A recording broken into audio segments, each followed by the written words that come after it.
Hi, welcome back to Highlander Heart.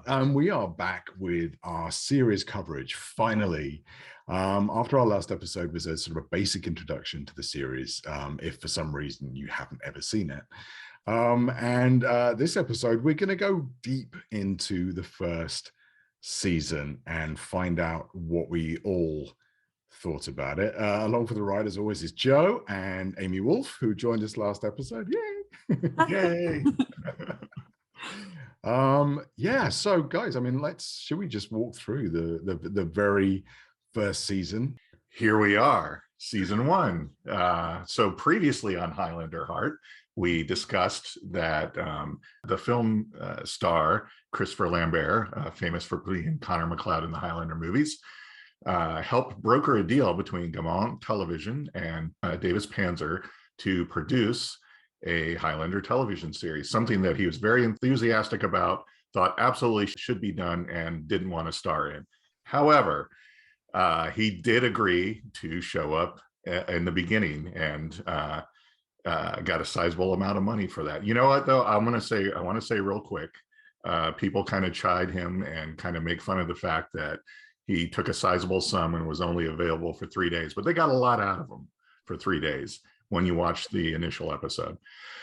Anyway, this at the time was kind of an unprecedented production deal because it also included at least 5 other production companies across the world. And it was to be produced exclusively to be syndicated in the US. But as Grant mentioned, because of the deal, one block would be shot in Vancouver, Canada. Another block would be shot in Paris, France, with the writing team based in Los Angeles. So it was very complicated, it sounds like, setup. Initially, they set up in Bridge Studios in Vancouver to film all the interiors and build their sets. Bridge Studios, as some people may know, is where all the Stargate live action series were shot. MacGyver was shot there as well. Recently, The Good Doctor shot there. It's a very prestigious production company and facility in Vancouver, British Columbia. If you ever get a chance to go tour it, you should. It's awesome. Anyway, as we discussed, we went through several actors auditioning for the roles. We finally got Adrian Paul as MacLeod. We Alexandra Vandernoot playing Tessa Noel, and Stan Kirsch playing Richie Ryan. So we've got our principals, we got our main actors ready, we're ready to roll.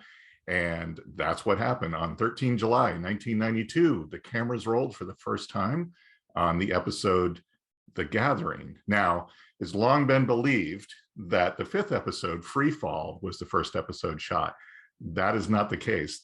And that is due because of the production numbers assigned to the scripts and to the episodes. The only reason why Free Fall got the first production number, it was actually the first script completed and signed off by production. So it got the first production number.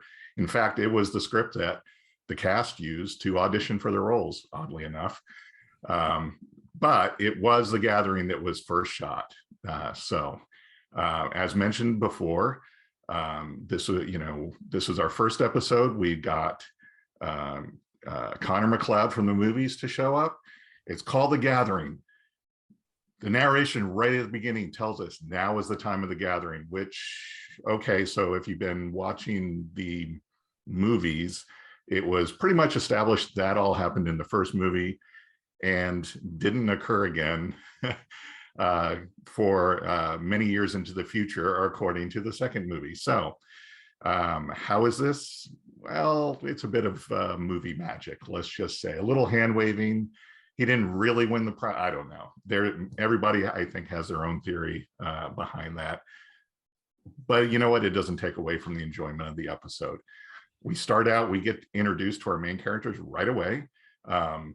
Some a little more clothed than others, but we quickly find out who our characters are about. And hey, look, it's the guy from the film. Oh, wait, no, it's his younger Klansman, Duncan MacLeod. He's our main hero, and his girlfriend, and this wayward thief who's decided to break into their antique shop and make some money, apparently, stealing a bunch of stuff and selling it. One night only, everything must go. It all goes awry when our main bad guy for the episode, Slan, he's a very nasty piece of work, shows up. He's got a grudge against Duncan, and he's here to get some payback. But look, it is now the guy from the movie. Connor McLeod shows up, same clan, different vintage, as he says.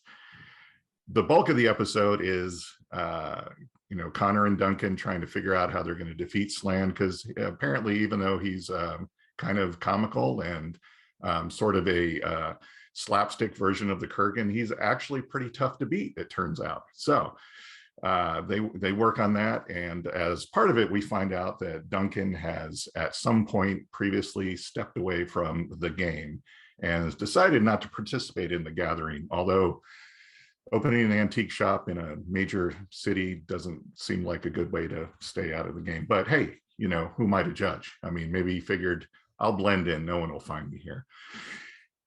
So there's lots of flashbacks, and hey, cool, these are flashbacks that will be visited in a later season, in a later episode, where Connor won't be in those flashbacks anymore. But that's beside the point. We'll get to that later. Eventually, Connor convinces Duncan that you got to get back in the game. They defeat Slan. All is well. Richie witnesses everything, is totally blown away by the quickening, what's going on here. Connor mentions, the kid might need a little looking after. Is there something there? I don't know. Again, maybe we'll revisit that down the road. The episode ends with Connor finally convincing Duncan he needs to be back in the game. He needs to participate in the gathering. And with that, Connor says, and I got some other stuff to do someplace else. So peace out. See you later in maybe about 8 years or so. And then Connor McLeod walks out of the television franchise. But we've started everything. We've got the gathering. We know what's going on. There's going to be big fights, lots of immortals coming, showing up. This is the place of the gathering. This is going to be exciting. It's going to be robust. And we totally forget about that in the next episode. It is in the narration, though. Every episode reminds us it's the time of the gathering. But the next episode, well, not really. At this point now, it seems that Duncan has decided to be some sort of detective and investigator of strange and unusual deaths, just in case they may involve an immortal. So from there, I'm kind of at a loss of words for the first part of the season, at least the first few episodes, because they kind of go all over the place. It seems to be the writers trying to figure out how they want Richie and Tessa to fit into this. So a lot of the stories, at least initially, involve something happening to Tessa and Richie, either them or their friends. Somebody gets kidnapped, somebody buys drugs, somebody gets roughed up, somebody winds up dead, and it's usually because of an immortal. And so Duncan gets involved and saves the day, except when he doesn't. There are a couple times very early on where even though it's the gathering and we're supposed to be fighting until there's only one, Duncan kind of looks the other way and lets some immortals go. We get a first in our 5th episode. Our first musician, Joan Jett, shows up as Felicia Martins. She's one of the ones, even though she's kind of a nasty piece of work, that Duncan decides to spare her life and let her go. The other unusual thing I found about that episode was that she initially, tricked Duncan into thinking she was a brand new immortal and needed training. And again, you're apparently vying for the prize to be the last one, but you're going to train another immortal on how to fight you. But hey, Duncan's a good guy. I'm not going to fault him for that. The other kind of unusual tact we take in some very early episodes there are some episodes that feature no other immortal. It's usually some kind of mortal thing, like everyone's favorite episode, Bad Day in Building A, which starts out with us nicely covering the sexist stereotypes of Tessa and her accumulation of parking tickets, to which she is going to go pay those, and happens to be in the same building as a very bad person is escaping with his henchmen, and wacky hijinks ensue. But luckily, Duncan's right outside. He can come in and save the day.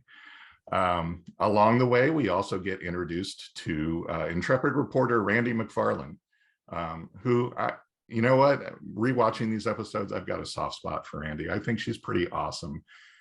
I think it was, again, another character that the writers weren't quite sure what to do with, which kind of resulted, it seemed like, in some of the dialogue between her and Duncan, that maybe they originally didn't have a love interest and there was supposed to be some kind of flirtation going on between Randy and Duncan, because some of the dialogue is kind of written that way but not acted that way. It's really kind of strange. So again, another character not quite sure what to do with.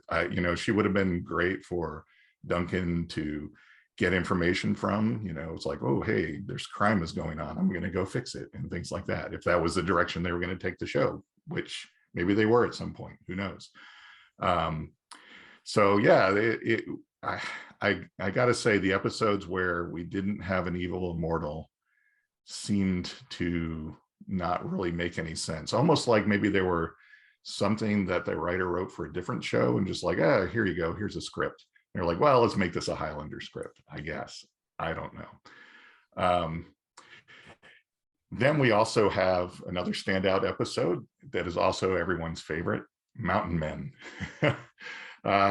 Yes. So Mark Singer, who was also rumored to have auditioned for the role of Duncan MacLeod, as we talked about our last episode, is the title character, the Mountain Man, who I got to say, another kind of horrible stereotype, and just portrayed really terribly. He kidnaps Tessa and decides he's going to marry her and make her an honest woman. And, maybe that's, I don't want to say too much more about that. I think that's, let's put it this way. Duncan MacLeod continued, Mark Singer's character did not. That's all that needs to be said.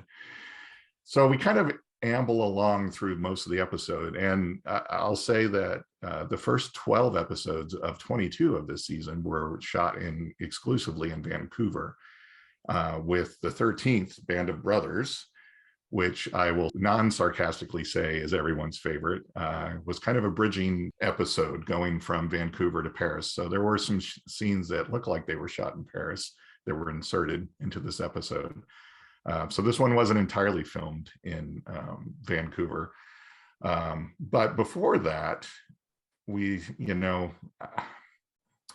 don't know. Well, we can talk about some more of these episodes, I think, in a little bit. But I do want to focus a little bit on Band of Brothers, because that is just, it was almost like they were making a completely different show when they shot Band of Brothers. They finally, we talked about, I think a little bit in the last episode about they went through quite a few showrunners in the first few episodes. That's obviously apparent because the show, the tone of the show, the style of it varies widely over these first initial episodes, and it all seems to start coming together a few episodes before Band of Brothers and really solidifies there. And it's like, okay, this is the show they want to make. And a lot of that, I think, we can all credit to David Abramowitz, who came aboard as showrunner right around our Mountain Men, and I'm sure he was appalled, but it was too late to change that episode. And so he slowly whittled away and formed it into a show that around the time we left Vancouver finally became something worth watching. Again, Band of Brothers is great. It kind of introduced a greater world for Duncan, as opposed to just having unrelated flashbacks that happen to give us a message for the episode or whatever. With various ones, we actually meet someone who's an old friend of his, Darius, who asks him to help a mortal that he's mentoring to keep him safe. And we get get involved with Grayson. The biggest thing I think, and I've talked about, I think before, is Band of Brothers is honestly the first episode where it was like Duncan might lose this fight. I mean, he was all but done, and because he is who he is, he pulled strength at the last minute and won. But it was one of the better sword fights for the first part of the season. I'll say that's kind of the other thing too that I found rewatching these episodes is at least in the first half of the first season, the sword fights tend to be fairly clinical and dry. Nothing exciting or interesting as far as technique. They all kind of seem to be the same. Band of Brothers, the fight with Grayson, kind of changed that and started changing that. That was just a brutal fight, shot in I don't know how they all didn't get sick, but shot in a sulfur foundry, basically. But the stark, yellow color against the black sky, just really, really, I don't know. It's just beautifully shot. It looks great. But we finally now have a show we can be proud of, a show we can be interested in watching, one that, we got the promise of, even though I think at this point they kind of gave up on the whole gathering thing. Even though it's in the narration, it's right there on the tin, but no gathering. But at this was also the episode where we had to figure out a way to move our characters to France. Tessa gets a prestigious job, and she really wants to take it. So Duncan decides to back her, and I know nowadays that seems like normal, but you got to remember in the 90s, having, especially on a macho oriented action show, having the male lead back the woman in a career change and going with her was unprecedented. So it was kind of refreshing to see that the show was not only gelling as a show, but was progressive in that regard. Didn't have to be Duncan shirtless and screaming every episode to prove that it was an action show. That was very nice. And with that, we go to Paris, France. I feel like probably the reason why Randy wasn't in anymore was probably because of the move to Paris. I feel like probably couldn't figure out a way to bring her across. But Duncan continues to play detective a little bit. The very first episode being that he's nearby when a murder happens, and he happens to recognize the MO of the killer, and that gives you the flashback, which is really cool. Then we get another cop, Inspector LeBron, who kind of finds himself a little bit annoyed by Duncan, and then we get the understanding of what that's from, and that's how he met Tessa from running away from this inspector 12 years ago. And I don't think it's a really sweet moment that you kind of understand Tessa and Duncan's origins and how that was kind of like put into the first proper episode with Paris, because I think they said, didn't they, that Paris is their city. So that was like really sweet. And then we have the next, I think it's the third rock star of the series, which is Roland Gift. And he's just brilliant. He's got that kind of like, I think about that attitude, which just is really cool. And it's going to Darius and kind of bringing Darius back into the fold again, and realizing that he's not just like a character for one episode. He's going to kind of continue for a little while at least. We get Xavier playing with Tessa a little bit and kind of going back to that damsel in distress, but she stands up for herself fairly well, which is nice. And Richie kind of always just popping his head in a little bit just to remind you that he is here. One of the weaker episodes of the season probably is episode 16, Beast Below. That was a little bit of a painful one at times, but interesting to kind of hear the behind the scenes of that, with how the guy the guy who played the immortal Ursa, the actor was a little bit rough at times, and I think that kind of caused issues for Adrian. And I think we also kind of get to see a lot more flashbacks where you can see Adrian's accent, his Scottish accent, coming together and sounding a lot better than the first episode, which is cool. And I think a lot of the second half of the season kind of focuses on the difficulties in mortal and immortal relationships. We have a couple of episodes where there's like an immortal who's in love with a mortal, and that kind of how that kind of affects them, with one of them getting older, one of them not getting older, and what that means, and who leaves who, when do they choose to leave each other, and that kind of causes issues. And I think as well you've got Duncan kind of stepping in and helping friends, with Grace, the immortal, who her previous immortal lover comes back to kind of, I think he's the one who kills her mortal lover, and it's a little bit, I think that's quite a painful episode to watch. And it also shows another side of Duncan in the flashbacks, with him kind of the love he has for his friends and the love he has, and how that he will use that to protect his friends. And that goes on to like Amanda a little bit in the next episode when she comes in, and she's a little bit of a bugger. Just to put it nicely. That's yeah. It's like nice to see how that kind of plays off with Tessa, and I think there's a little bit of kind of like jealousy there, but she's very good at, I think Tessa's really good at showing how strong she is in her relationship with Duncan, and Duncan's really good at kind of putting that relationship at the forefront of what he does. Yeah, and then we have like a couple of other ones where we have the kind of detective side of Duncan coming out again, and until we get to probably my least favorite episode of the entire series, not just the season, but my entire series, which is the second to last one. What I think what's it called? Nowhere to Run. Yeah, I'm not really sure what they were going at with that one. You've got a guy who's raped a young girl, and then Duncan kind of seems to be kind of protecting him almost, and it's a little bit awkward, and I don't agree with any of the storyline, to be honest. I feel like you've got a vigilante immortal there trying to exact revenge, and then you've got Duncan he's not protecting the rapist as such, but he wants the right thing to happen, which is go to the courts.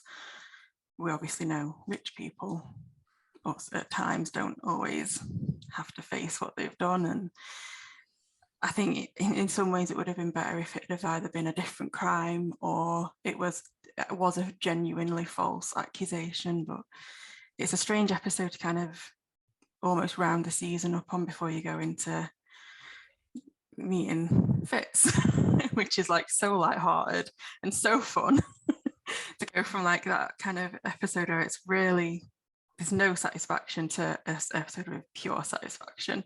And meeting the watchers, meeting Fitz, and kind of seeing how Duncan fits into all that, and kind of him playing detective, but for the right reasons. I think this time it's for his people, I'm not saying that mortals aren't his people, but it makes sense that he's looking at something for himself, and that kind of benefits the game, benefits the gathering and the people that he has to kind of interact with. Yeah. That's cool. It's interesting. I think the thing with Nowhere to Run, I think David Abramowitz is a big fan of putting moral dilemmas in there. You know, what would that mean? What would it mean if you were this and that, and you know, you had allegiance to this person, but how, you know, what in the moral stuff. But like you say, I think a lot of that falls a little bit flat at times. On the wrong side maybe of certainly how we think today. You know, obviously you don't want to make that excuse of it was a different time, but you know, it wasn't that long ago. Right. But I suppose it was to a degree. But you know, these days you wouldn't make an episode like that, for sure. So it's one that stands out more now probably than it did then. Yeah, so for the wrong reasons. Yeah, for sure.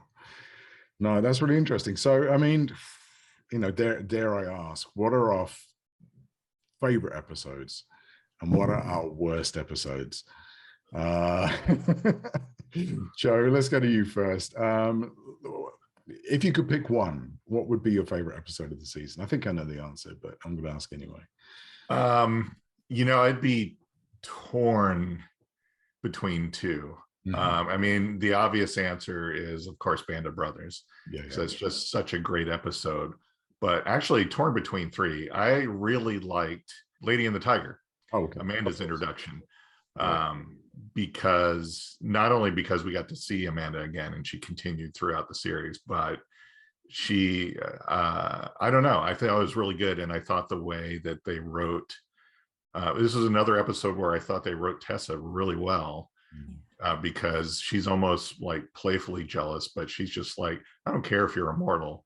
I'm still, I'm fine with the relationship we have. It's not, and when they wrote Tessa well, like Band of Brothers, those were really good episodes where she was just reduced to damsel in distress. Even if she was like fiery with it, it was still not, it was like, wow, what a waste of the character. And you just told us the episode before, she's awesome, and now you're just going to have her get tied up and gagged and used as bait for Duncan, really. So yeah, I would say, I mean, the Hunters as well, like Amy was saying, is fantastic, because that is little did we know until the next season that really opened up the mythology of the show and really progressed things forward. And having a mortal hunting immortals was like, whoa, what, that opened up a lot of implications. What does that mean for the quickenings? What does that mean for, as Amy said, in relation to the gathering in the game? This throws everything askew. This is great. And of course, Hugh being introduced, Roger Daltrey, just, man, they should have, I don't know if he could have come back more and been like the Mythos type character going forward instead of getting killed not too long after this. That would have been awesome. But anyway, I would have to say it's a three-way tie between those three episodes. Worst, if you had to pick one? I mean, that's hard this season, but I would probably say that's another tie, but definitely Nowhere to Run is bottom for me. Bad Day in Building A is just like, what, you don't even, if you never watched that episode, it will take nothing away character development wise or anything from the show. I mean, it was just like I said, it felt like it was one of those, it's like, oh, we have the script left over from this cop show that we didn't get produced. Let's use this since we need scripts. It was just, yeah. No, I mean, I have to be honest. That's my bottom one too. I think the thing I generally found with the first season, for reasons which we all know and understand now, is that the show didn't know what it was. No. And so you have those very specific to the late 80s, early 90s TV show tropes, the walking along montages to music, and things like that. And these just kind of these scenarios, these sort of episodic scenarios that you used to get in things like, Although Done Well, The Incredible Hulk, or, things like that, where, it's a different place every time, or it's a different scenario every time, and things like that. But I think they found out quite quickly that format, although this had to be syndicated, so you had to be able to just pick this up. But you need more than just having a random scenario like Bad Day in Building A, let alone the fact that there are no other immortals in it, that there are no flashbacks in it. There's literally nothing to ground you to Highlander, or what Highlander is or should be. It's just a guy saving the day playing Die Hard, and not very well. I do have to note, when they were in Vancouver filming, they seem to really like to show off Duncan's car. Like Bad Day in Building A, there's a whole opening sequence where they're just driving. And then, so in the US, when these are syndicated in the US, some moments, there was like 2 to 5 minutes taken out of every episode to fit commercials. And I found out, when they came out on DVD, I'm like, great, I'll get to see that missing stuff. Well, it's like in one of them, I think it might have been the second episode, the 2 minutes that were taken out were literally Richie parking Duncan's car for 2 minutes. I was like, well, why did we need that? Even I don't understand. So there was a lot of focus on the car. Yeah. I wonder which I feel like I should know the answer to this, and I know people that will. And I wonder if it was the other way around, reverse. Their episodes are probably written for American television, and then they had to perhaps fill those extra moments that but with nothing specific. Maybe the plot, I don't know, nothing important. But there was time that needed filling, so let's see Richie reversing a car. Like, it definitely made the T-Bird feel like a character. I know, exactly. Yeah. Well, they probably had a good reason for that, I guess. Maybe. Maybe, I don't know. My favorite episode, I'm just going to play the fanboy card on this one. My favorite episode is The Gathering because it's got Christoph in it. Not because it's the best episode, not because it's not. Not because it has the best villain, because it definitely doesn't. For no other reason than it has Christoph in it. And, is he really Connor McLeod in that episode? I don't really kind of feel like it's the same one we saw in 1986. But I'll take it. And as you say, it was 8 years till we get to see him sort of involved in that again. But all what actually made a good episode stuff aside, The Gathering for me probably would be the top of my list, I guess. Amy, what about you? What's your worst? I think I've known the answer to this. Again, it's kind of nowhere to run. Did you have any other aside from that maybe that you weren't a fan of for any reason? I think mainly just that one and the Beast Below. Yeah. It's a bit strange. I think it focusing on the I think again it's going back to like the time that it was filmed, and then now obviously there was a very simple immortal in it, and he was kind of being used by the mortal this time around. But it was a bit sad in the end. But then those two I think were my least favorite of the season. But my favorite would be Hunters, just purely because of Roger. Purely, I think he's amazing. Would agree. Yes. Yeah. Take away obviously your main kind of cast, obviously Duncan, Tessa, Richie, etc. I think Fitz is like top for me. Yeah. No, absolutely. No, he's a very cool addition. You say it's a shame, that he got us so quick. But we still got to see him anyway, because as we know with Highlander, probably with any show really, it doesn't really matter, if they get killed or not. You got flashbacks. You can lean on those, and they did, really, really well. So in terms of favorites and worst and things like that, over on the group we ran a poll, as you do on Facebook. These are what we do these days. To find out. Now, I did this a long time ago on the fanzine that came out 30 odd years ago, to find out what everyone's favorite episodes were. But this is we're a little bit further on now, so we thought we'd find out where we are. So here is I'm not going to say everybody's top 10, but here is the top 10 that we have of episodes for season 1. So in at number 10, it's Saving Grace. It's an interesting one. In at number 9, For Tomorrow We Die. Now here's an interesting one. In at number 8, A Bad Day in Building A. Really? I know. I'm not going to name and shame who voted for that. Number 7, Eye of the Beholder. Number 6, For Evil's Sake. Number 5, we're getting there now, The Hunters. It made the top 10.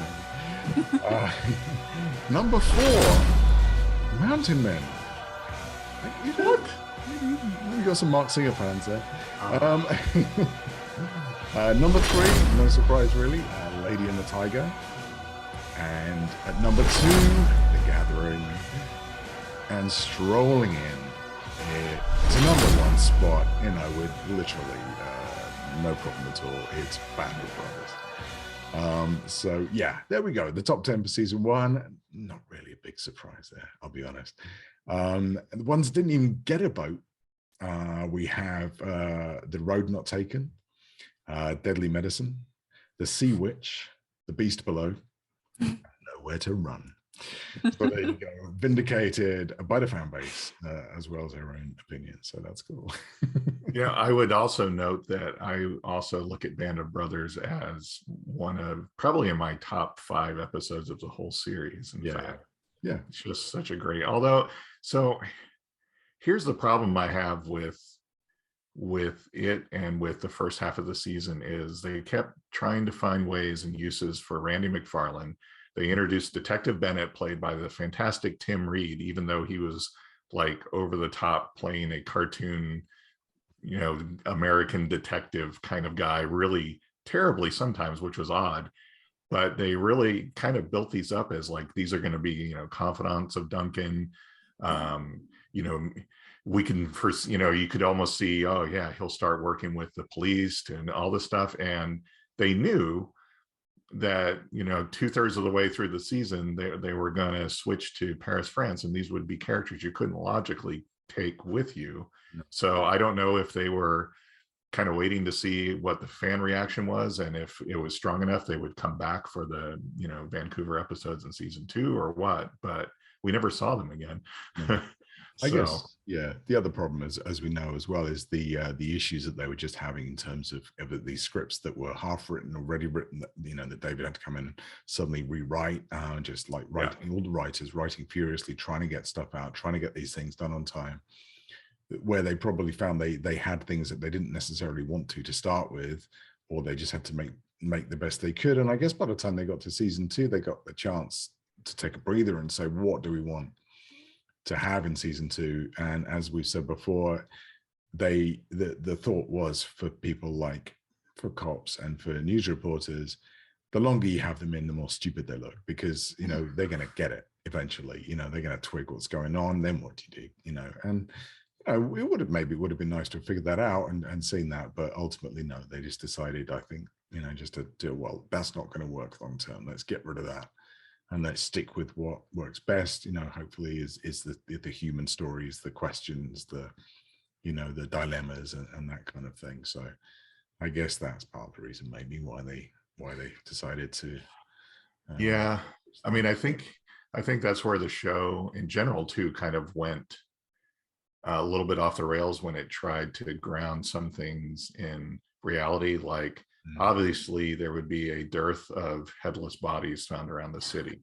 When you introduce a character who makes note of that and is a police person, then you're right, you kind of write yourself into a corner at that point, because how do you ultimately resolve that in any meaningful way? Same thing as like later seasons, they tried to point out the fact that the swords actually weren't in some nether realm and pulled from there, like when Duncan forgets his sword in the car and stuff like that. It's like that. Those are things I don't think, like, what happens to the bodies and where do the swords come from and things like that, I don't think need reality and real world explanations within the narrative, because at that point they just fall apart, because it's like there's no way you would be able to stay in one city for more than like 3 weeks if that was the case. Yeah. Right. So exactly. And if they did that now, they'd probably do something like make it a serial killer. There's a serial killer going around decapitating people, without realizing that actually it's just like a bunch of people all doing the same thing. Right. It's there's a serial killer who's an arsonist, and every time he takes a head, he like sets fire to a building or something. He's just trying to cover it up, or there's like scorch marks everywhere, and it's just one of those things that just maybe be, I don't know, that would be weird. So Amy, you came to this quite recently, the series, off the back of watching the movies. And as you did mention the last episode, which you didn't comment on, you're as old as the series. Yeah. I You turned said 30 this year. you do, yes, I know. Well, Yeah, I know. Moving on. So how did you feel about this first season when you first saw it? Like, bearing in mind that I don't know how many of the movies you'd watched to this point before you saw the series, but I'd seen them all except The Source. okay, fine, all right, fair enough. I can't blame you for that. on purpose or Yeah, on purpose, and then we have since fast forwarded through The Source. Okay. Not Well, watched so- it in its entirety. It's a little bit Yeah. for me. so how long ago did you start the series, just to kind of get some good context? And the very first time I watched the first season once in its entirety about 10 years ago. Okay. And then I watched me and my husband was a little bit of a purist. He was like, I only like the movie. I like the first movie, and that's all I'm ever going to watch. I wore him down and was like, you need to watch the series because it is actually rather good. And he was like, fine. So we popped it on, and he kind of struggled through the first couple of episodes, as I think most people probably did. And then he kind of hit that part of the season where it's like, okay, let's just put another on. And that was the latter, I think I would say beginning of 2021. So we watched the entirety of it all last year. And then now I'm getting to rewatch it again, so that's good. Nice.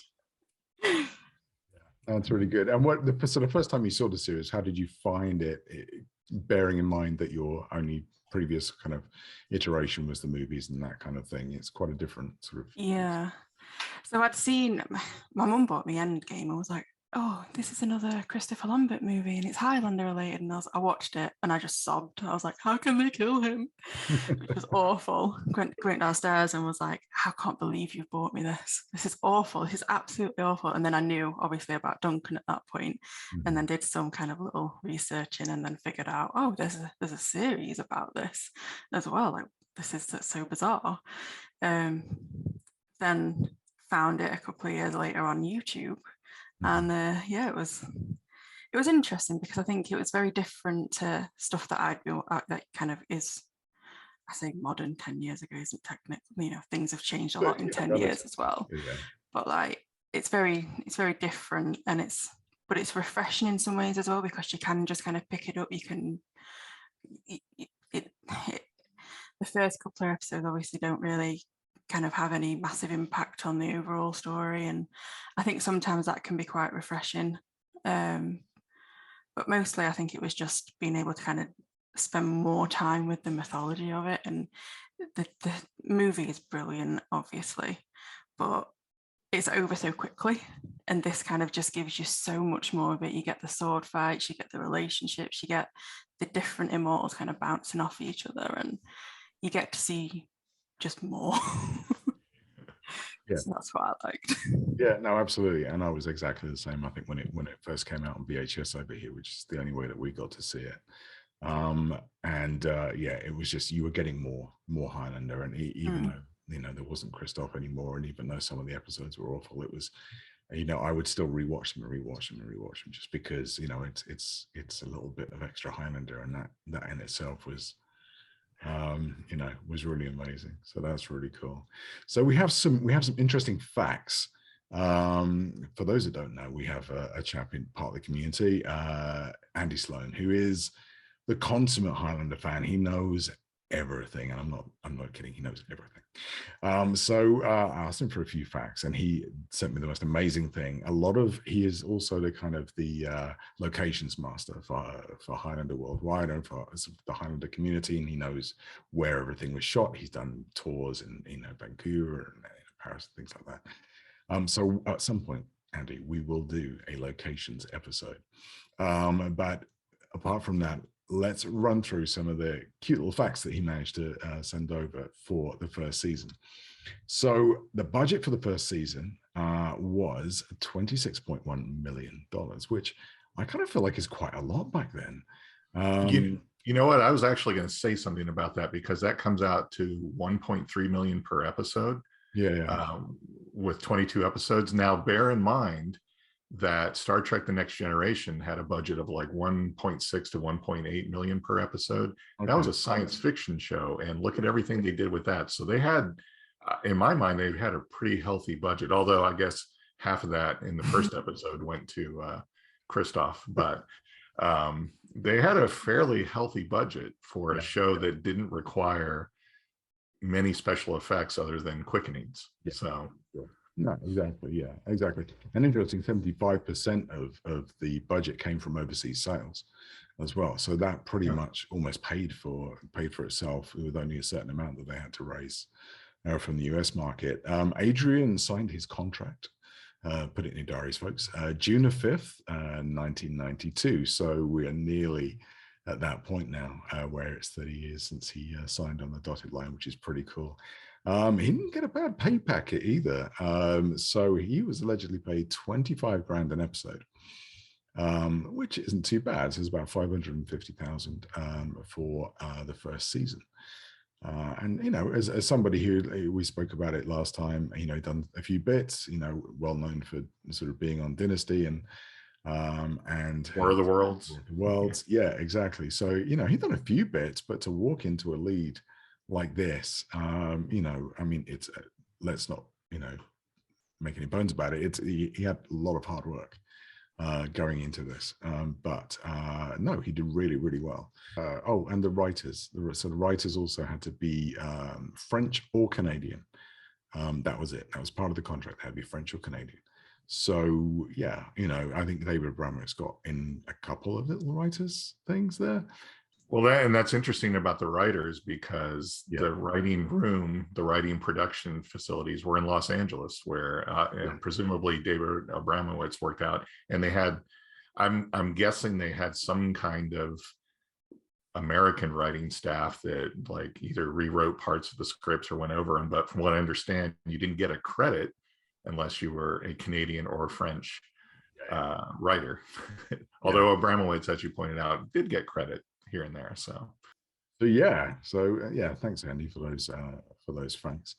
And yeah, there we go, season 1. I mean, it's a rough ride. And it's really hard because when you, as most of us probably have done, and you just said so that you have done, Amy, as well, with your husband, and Joe, you probably have too, when you try and pull somebody in to show them, hey look, this is the series, you know, you have to start at the beginning because it doesn't make sense otherwise. But you kind of wish you could start a little bit later on, you know, or like halfway through roughly maybe would be helpful. Because yeah, the first half of this for sure is dodgy, and you know, even when it hits its stride, there's still a couple of hiccups and things along the way, but we got there in the end. Yeah, so we mentioned earlier Band of Brothers is our #1 spot, and so Carmel at Highlander Worldwide has been very gracious and allowed us to share a little bit of the panel that Joe, you did at the time for WatcherCon. So here is Adrian Paul, James Horan, Amanda Wyss, and Stephen Gagan talking about Band of Brothers. As we discussed, this is a pretty big episode. As far as I think most people are concerned, this is kind of the episode where the show really clicked in and decided what it was going to be. And there's a lot of elements in this that carry forward. I mean, we introduced Darius. We discussed light quickenings and dark quickenings that play into the show later. And we have a fantastic villain. But I kind of wanted to start out with the end fight and the location, because it's such a stark, distinctive location, and that fight is probably one of the most brutal in the entire series. And it was at the North Vancouver Sulphur Works. Is that correct? No, it was out in it wasn't at North Van. This was strangely out in further up the inlet in okay. Yeah, and another one in Thank the second. God it was raining, because we would have been breathing all that stuff, right Adrian? Well, It stank anyway. I mean, it was. Man, we were rolling in that dust in the drive. Poof.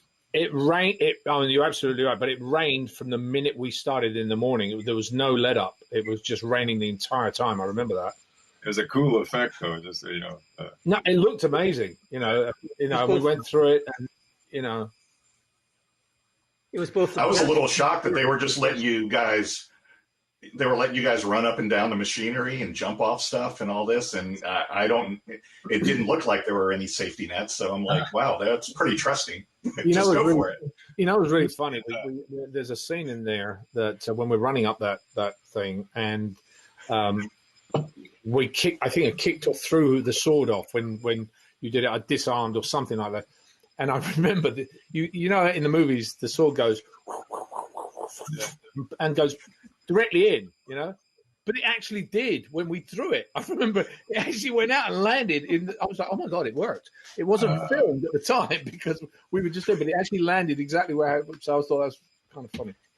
But that was a tough night. That I remember that night. It was very tough. Went on a while. It was really an interesting Yeah, it location. looked like a lot of fun. Because It was what? it was a really interesting location to use because we all knew what the results would be. It wasn't talked about a lot because it didn't affect the human beings, but it did affect the clothing, the shoes, the equipment. You add water to sulfur and it turns into sulfur dioxide, or it's an acid. So all the clothes had to be trashed. All the shoes Now the you tell boots wore had to be trashed. All the equipment had to be replaced. Like all the stuff from Willie White had to be replaced that got into where the sulfur water got into it. It destroyed the cameras. It destroyed the lighting, the cables, everything. Did it really? I didn't know that. Yeah. This was the result after it. I remember looking at the bills and Brent Claxton, the line producer, just throwing up his hands and screaming, "Well, this is going to cost us tens of thousands of dollars, guys." But it's absolutely right. From the other side of it, I learned something very valuable on this at the time, because I remember it was I wouldn't say traumatic, but it was difficult working in those situations when you're constantly rained. Okay, at the beginning of the day, it's fine, right? The light's going down, you stop. Then you've got one piece of the fight. Then you've got another fight. You're dealing with slipping. You're dealing with a lot of stuff as you're running up and down. And by the end sequence, when you've got that last sequence at the end, you've already done, 6 hours or 5 hours of filming, or whatever, however long we were there. I actually think we were there the entire day that time, weren't we? I think it was. So by the end of the day, when we got to the very end, I remember I had the makeup person here, the hair person here, the wardrobe person here, and Bob Anderson went, "Adrian, when you do that cunt," I went, "Bob, just a second, and I went, and then afterwards I went, "Oh, I shouldn't," and I went up to him, I said, "Oh, Bob, I'm sorry, I didn't mean to lose it like that to you. He said, "No, Adrian," he says, "sometimes we forget that we're one person and we're all coming to you because we've got our little bit that we've got to do for you, but you're that one person taking all this stuff on, and so it's okay." So no, I shouldn't have done it anyway, but I understood now what it was to be the lead in the show, because everybody's looking at you and this is what their job is to make you either look good or bad, depending on what the scene is. And that was a really telling moment for me. I always remember it. James, what did you learn on this show? Just your brief visit, and what did you take with you when you were done? Well, as far as what I learned, it was just the power of that of the characters and how they work with each other. And it was the first times I got to kind of, I guess, parry with the lead in that sense of being the main villain, and just the whole the dance they did before they fought. And this character didn't really want to fight him. He wanted him to join him, right? And be, we could go so far, and I promise you we'll be the last two, and we'll fight it out then. But it was just that was a great experience for me in order to do that, because I in all my guest stars I never really got to parry with the lead like that in that way. Awesome, Amanda. I would echo some of what James just said, but also to over an arc like that, to get to be of service to help tell a story that's presented by a really well-written, fun character to play, and to also, as James said, get to work with the leads of the show, or to work with Adrian and in all these different ways isn't something that I'd done on, 2 guest stars on a show or whatever. And so it was really fun to get to watch that build and to be of service as an artist or an actor or whatever, to help move along a story that isn't necessarily about my character, but that I get to be, you know, a spoke in the wheel that turns that story, and to try to show up and do that the best I can.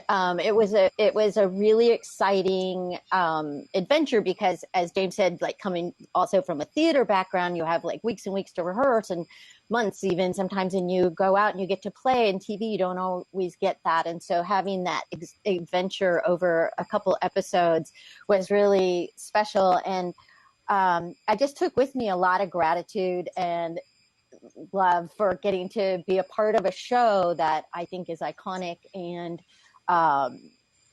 that, you know, and making friends and all of that. And I do think I actually took some of my wardrobe. I'm not sure, because I thought it was really pretty. I might have, but I think I had permission. I'm not Hopefully sure. you didn't take any of the state sets. Take any cannonballs with you. That's what. Yeah. Oh, Yeah, there you go. I might have taken a sword and some cannonballs. I'm not sure. No, but I know where some cannonballs might still be. So, but it was really. But I mostly took away like that. No, I 100% realizing how fortunate I was to get to do it. Like, I knew that in the moment, and I knew it after as well, that what I got to be a part of, that I was really lucky and blessed, and so grateful for it. And like I said today at fan conventions, people still come up and people love the show so much, and that it feels good that you got to help tell a story. Like I said, it wasn't necessarily about my character, but that you get to be a tiny cog in that, or, you know, spoke in that wheel that illuminates things. And anyway, I think it's super special. And so I think I took away just a lot of gratitude and good memories. And, you know, I love that it's part of my, you know, career, story of my career, whatever that word is. yes. So before we go, Amy, you have, I mean, I'll be honest, you impressed me beyond words. You have put together, I mean, you know, I'm going to put up what you put, because it looks really cool. A quickening count of where we are this season, what episodes had quickenings and which didn't, and how many. So yeah, talk us through this, Amy. This is so cool. So there were a total of 15 quickenings in season 1. I'm a bit of a data nerd at times, so I thought this was quite interesting. We've got 15 quickenings in season 1. 11 of them are Duncan in present day. One of them is a flashback. That's I think that's the one where he's remembering the killer in the, oh God, I forgot what that's called. See No Evil. Yes. Yes, See No Evil. And then we have other quickenings. So the 3 quickenings that aren't Duncan's. So we've got Sheriff Crowley in episode 4. We don't actually see his quickening, but we see the kind of lightning from it from the homeless guy's perspective. Then we have Felicia Martin's quickening, and then when Amanda steals the quickening from Duncan. And it works out that for every 1.5 episodes, we have a quickening. Nice. Facts. Love it. Absolutely love it. Thank you. That's amazing. I will continue doing this throughout. Excellent. Yes. Absolutely. Yeah. This is what we love. Absolutely. 100%. Thank you so much. No problem. So there you go. With that, let's leave it. Season 1 is done. And the next episode, hopefully we're going to be chatting to somebody part of the Highlander series. We'll see how that goes. And then after that, we're going to be hitting season 2. So let's start rewatching, guys. Yes. Until then, hold fast and don't lose your head.